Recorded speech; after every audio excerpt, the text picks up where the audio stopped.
All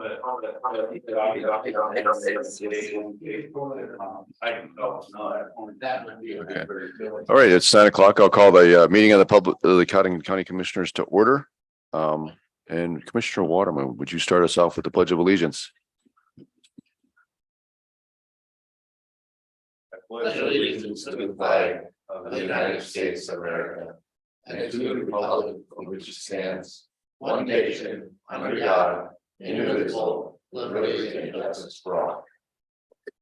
Thank you. Okay, number 2 is call for public comment. So we have a spot on our agenda for public comment toward the end, and it can be made in person or by telephone. The telephone numbers are 605-882-6248 or 605-882-6297. And if you have make sure your phone is silenced, and if you need to take a call, please step out of the room. Are there any conflict of interest items for any of the commissioners today? No. None for me. Okay, number 4, action to approve today's agenda. So moved. Motion by Van Dusen, Second. second by Schwer. Any changes, corrections? Hearing none, all in favor, please say aye. Aye. Opposed, say no. That motion carries. Number 5, action to approve the minutes from last week, October 17th. Motion by Johnson, Second. second by Waterman. Any changes or corrections? Hearing none, all in favor, please say aye. Aye. Opposed, say no. That motion carries. Okay. Action to approve resolution for the sale of tax deed property. Right, you have that before you. Simply, this is the resolution to the individual Mark Edward Davis for the amount. Just procedurally, we need to have a resolution and then you'll have the quitclaim deed. Next action. Move to approve. So motion by Van Dusen, second by Johnson. Any discussion? Okay, so this was for the item that we auctioned last week, just kind of dotting the i's, crossing the t's. That is correct. Lot Great. 10. Block 7, I believe. Yep, lot 10, block 7 of Davis Edition, City of Watertown. Okay, any other discussion? Hearing none, all in favor, please say aye. Aye. Opposed, say no. That motion carries. Okay, action number 7 is action to authorize the auditor to issue a quitclaim deed for the tax I'll property second it. sold on last week on October 17th. So motion by Johnson, second by Schwer. Any discussion on that one? Hearing none, all in favor, please say aye. Aye. Opposed, say no. That motion carries. Monthly reports. Andrew, you're up.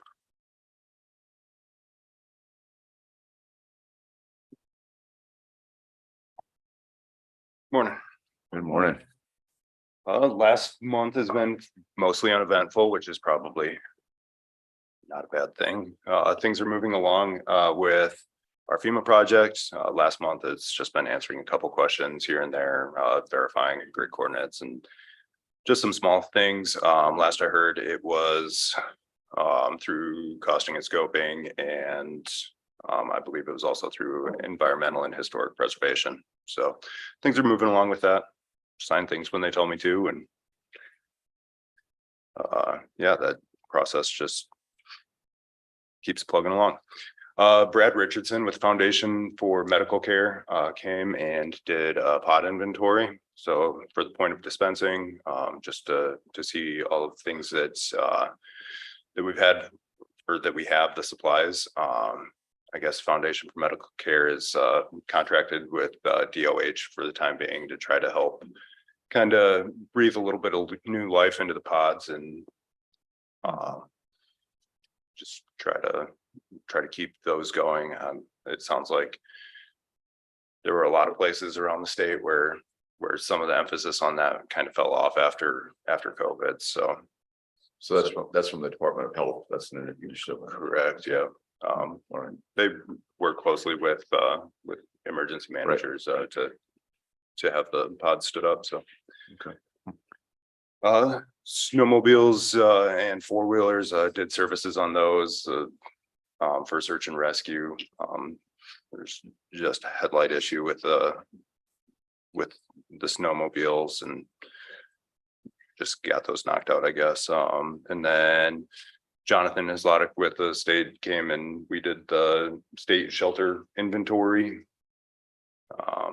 There's shelter trailers positioned strategically around the state in case that they're needed, and he just comes down and make sure that everybody knows what's in them and that they're well stocked and the things that are in them aren't expired and so forth. And then last weekend responded to a diesel spill. Okay.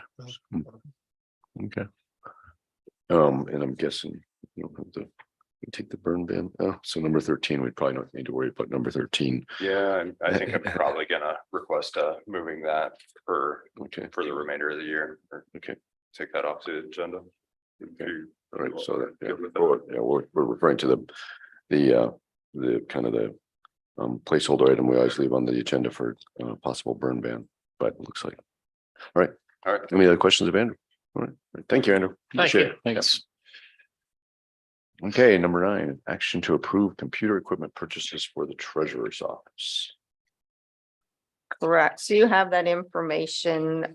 She's getting 5 of the AIO computers and then 5 with the memory and all the other setup costs that go along with that for a total of $5,505 with the connecting point. Was that in her budget? Yes, I'm sure. This year? I would, let me take that back. Possibility, this is something that had to happen is for the ones up on the counter. There might be a possibility at some point you may need to do a commissioner contingency. It all just depends on how the rest of her budget ends up, but yes, there could be a possibility of doing a supplement. Make a motion to approve. So motion by Van Duzen, I'll second it. second by Schwer. Any other discussions, questions? Hearing none, all in favor, please say aye. Aye. We'll say no. That motion carries. All right, number 10 is action, discussion possible action to approve an estimate from Floors and More for window shades in the clerk of courts.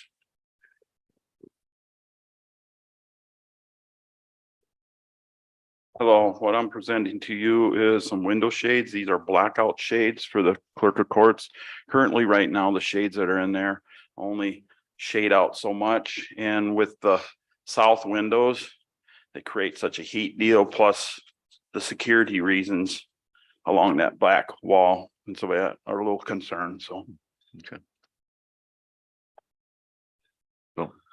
The ones that are in there are fairly new. Yes, I will probably put them in another location, keep them and put them in another location, probably on a higher floor level.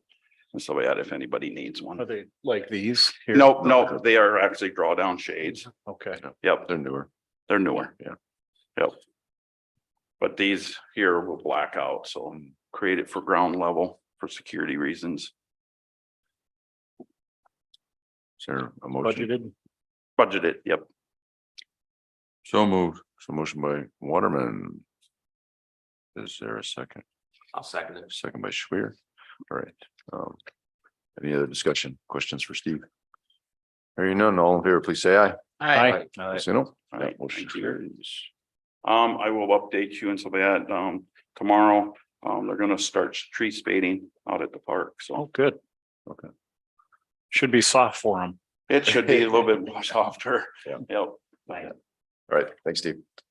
All right, number 11, just a note, the Watertown Figure Skate Club will be conducting a raffle with prizes to be awarded on December 9th, 2023. I guess they're doing some of the raffle on courthouse. They're selling tickets and stuff on the courthouse property. It's just required, any nonprofits, anyone who's going to have a fundraiser by statute is supposed to note it on the county commission Oh, okay. agenda.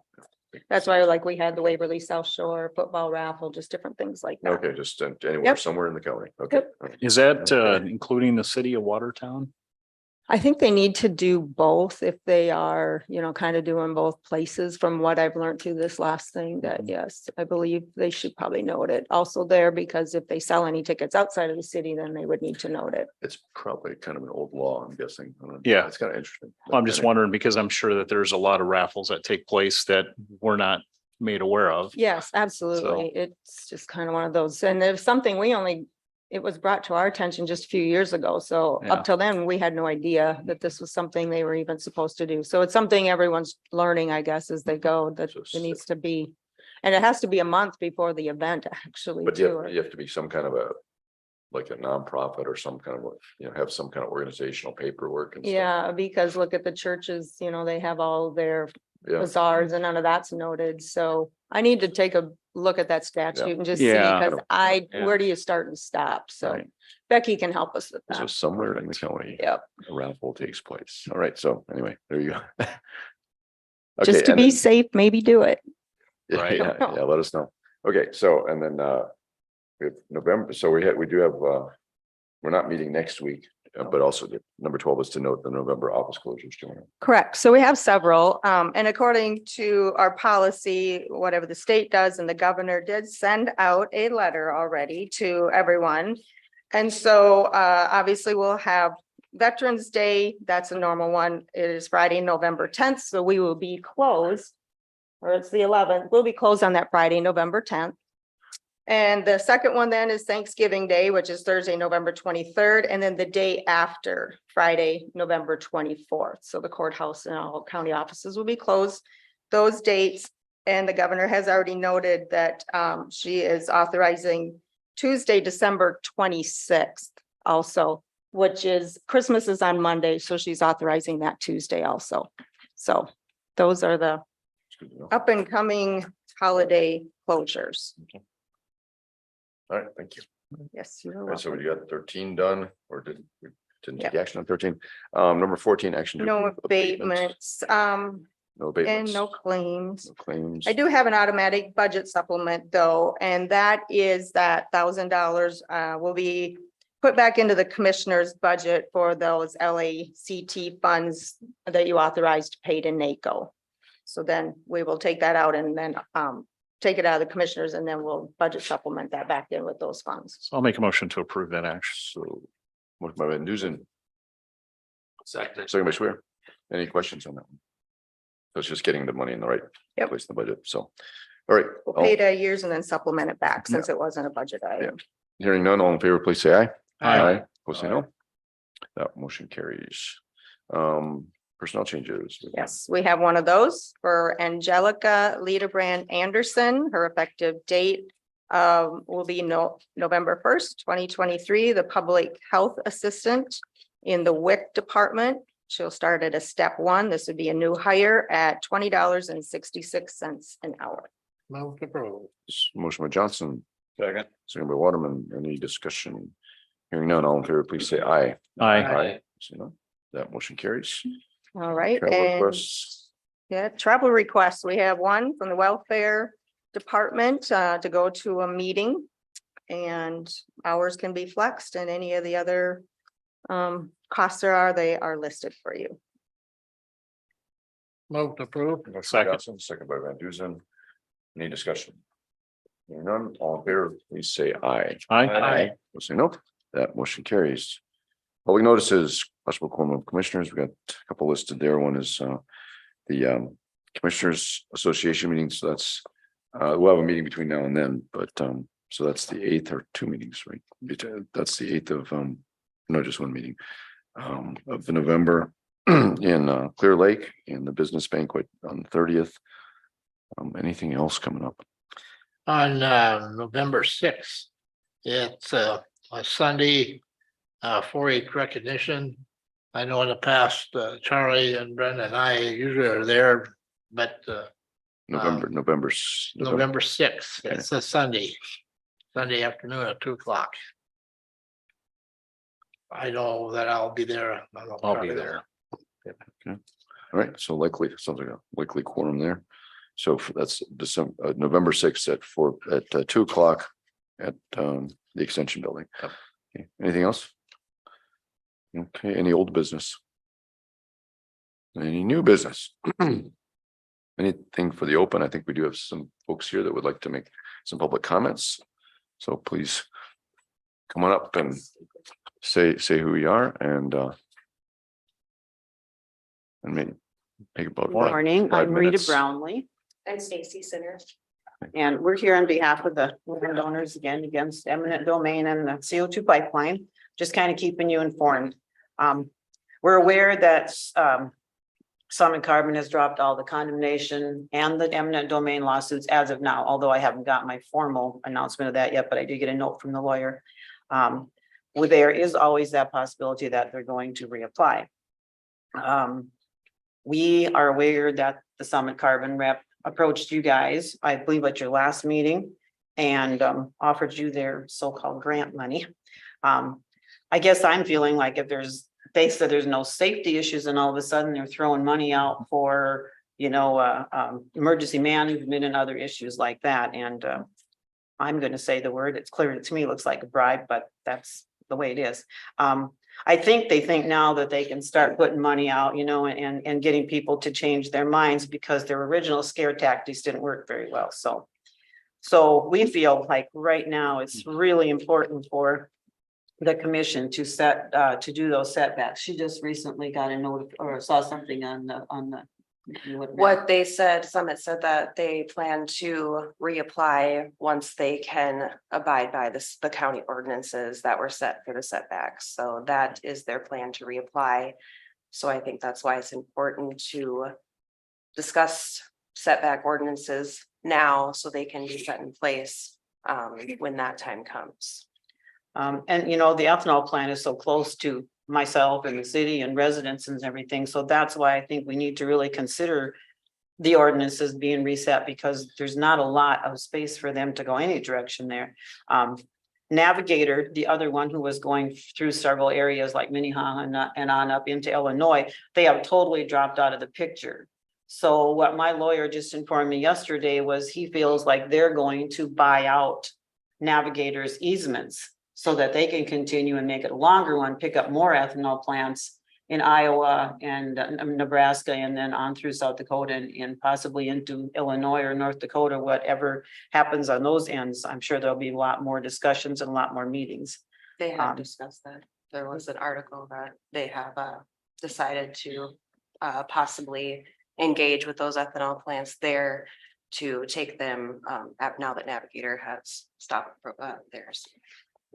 The tax credits that we were informed were going to be ending in 2024. That's why they were working so hard to get this all done, have now been extended. So I believe from 2026 to 2033.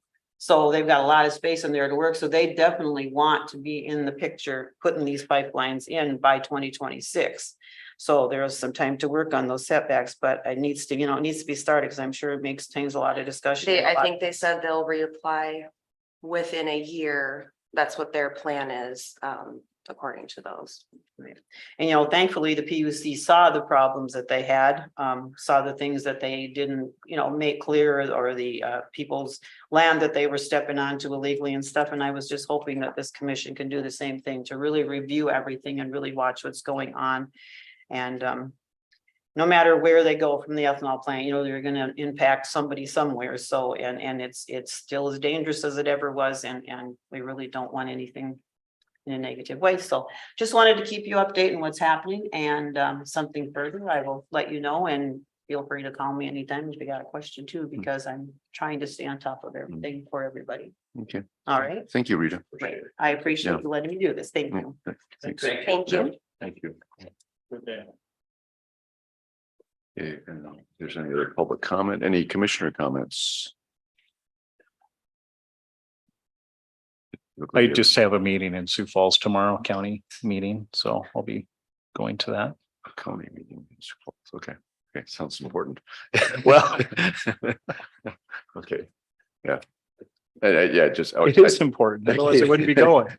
Yeah, and just speaking of, meetings, so one of my side duties is to serve on the board for the Glacial Lakes and Prairies Tourism Commission. So that annual meeting is on Thursday. So I think all the commissioners got an invitation if you're curious about it. But anyway, so that's kind of Standards and Training Commission meeting. okay, cool. All right. Anything else for? The only other thing is that this past week I did attend the Watertown Development Company's annual meeting, and our liaison chaired the meeting, did an excellent job. Thank you. Hors d'oeuvres were very good. I would like to, the economist that did the presentation, I'd like to see the hard copy of his comments. Usually Kind of made a lot of us sit up and make a little, They put think this, about it a little bit because they didn't paint a very pretty picture for growth in our community and a couple of key issues just jumped right out and I think that we are aware of them already. One, of course, is being daycare. That's one daycare is a that challenge, the yeah. welfare has been working hard and Mhm. trying to do something with that. And that's something that maybe we should be thinking about as well. You know, what can we do to help out? And then the other one, of course, is the cost of housing.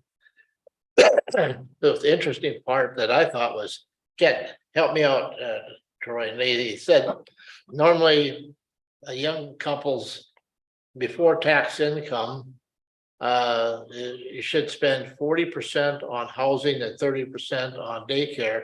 And right now, they figured it in Watertown is just reversed. It's upside People down. are spending 40% on daycare, 30% on housing. And just upside down. So daycare is an issue. So something we Well, Yeah, that's been, Sarah's been doing a good job with the Codington Connects and stuff through that. And I know Brenda's been involved with that too. but- Commissioner Johnson, he actually gave a really good presentation. And basically what he said was that, you know, childcare costs are outpacing what your salary is. So it makes Yeah. sense for people Yeah, to the growth, yeah. stay home. Yeah. cheaper to And, stay home, take care of your own. children. Yeah, so So, we've been aware of that issue for some time in Watertown, and that's what our support of the Watertown Development Company is helping to do is drive that. So is this, I think sometimes they put the reports, I know in previous reports, they put them online. They're not, this is Okay. kind of off the cuff. He did have a PowerPoint. I Yeah, believe, Okay. but PowerPoint, yeah, it'd be good to but, get that then. wasn't streamed online. I know. Okay. I- Well, I mean, like the slides or something, that'd be good that would be good to see that though. I was wondering where he got his numbers from and although I think that they probably are legit. Mhm. I mean, Yeah, so. we can I can talk with Chris and see if we can reach out to him. It might even be nice to have him come to one of our meetings. Yeah, because I was, And, I and was out of talk, town. so- Normally I like to go to, those are good meetings and. Yeah. I know one of the afterthoughts, you know, you sit there and you think about, okay, here's the problem, what's the solution? You know, and I think probably some of our manufacturers and employers in town are going to have to develop a process to create a daycare center in their manufacturing plants, all right, in their companies. And I can remember a few years ago, there was a company, I wasn't when a bank card or something like that came to Sioux Falls.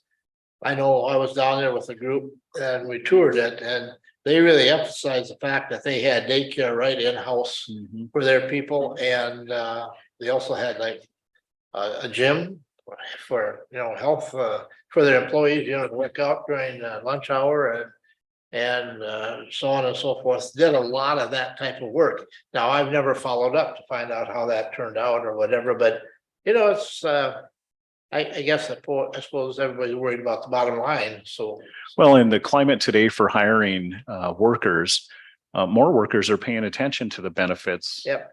And not necessarily the salary, but the benefits that go along with it. And that includes childcare facilities and that sort of thing. So it was good. It was a good talk. So If I Did you have a comment? can chime in, housing, Did you want to say affordable something housing else? is the other issue. yes. Yeah. So Sarah is applying for grants for Yeah. daycare to address that and locations. And so, yeah, she's Yep. doing a good job with. So that process is starting. Any other comments? Any other commissioner comments in general? Well, Okay. let's hope some legislatures catch wind of this and understand what the manufacturers and what our local communities are putting up with and I guess our young parents. I guess I say young parents, I guess any parents, you know, but young parents usually are the ones that have the kids. I always think about, remember, that was a long time ago when we had daycare for our children and I can always remember, man, when we quit paying daycare, which was probably minimal, we probably paid $100 a month back then, and now it's $100 a kid a week. I mean, it's unbelievable. I always said, what are we gonna do with all this money when we don't have to pay daycare anymore? But I don't know, it evaporated. It just been somewhere, but I mean, it's always been a somewhat of a problem, but it's really a problem now. All right, Speaking of legislation, so yesterday we did have a meeting of the executive board of the executive committee of the South Dakota Association of County Commissioners. So I'm the rep for Sioux Valley. And if you guys have any legislative concerns, you know, the list of things that the summer study went through, most, you know, about county funding. So the discussion was, you know, what are the association's legislative priorities going to be? So some talk about, you know, about the covering the cost of court appointed attorneys, consolidation of VSOs, or somehow state covering more of the costs. Similar discussion on emergency management, and then there's a number of other things, some of which the kind of the general tone, I would say, very, very generally, is to encourage counties to consolidate or pull together resources or services. So that's kind of the gist of it, and it's you know, kind of what do we think are the most important things on that list is more or less what the discussion was. So if you have thoughts on that, let me know, and I'll just feed that into the with the other representatives on that. Court executive appointed committee. attorney costs. Yeah, is that's high up on the big, list. that's a big big deal. one. Yeah. That's a Yeah. big deal. So there's kind of there's two thoughts on there. There's one, there's UGS is going to do something because they had a task force working group kind of thing. And then that was also a major discussion point for the summer study. So I think you might end up with a couple different bills, and they'll have to work out initially anyway, have to work out what they're going to do about it. So, great. Okay. All right. Any other commission comments? I do have a Okay. need for exec. Okay, we do have a need for executive session. Okay, which For the leads to- purpose of contract. So it's on for contract. So number, what is it? I guess it'd be number one, number three. Yeah, three. Yeah. Okay. All right. And is there a motion to go Go to exec- go into exec section. So a motion by Johnson, Second. second by Schwer. Can I ask you, are you All on my computer thing so I don't come back or? We did, yeah. Yeah, all in favor of going into executive session, please say aye. Aye. Opposed, say no.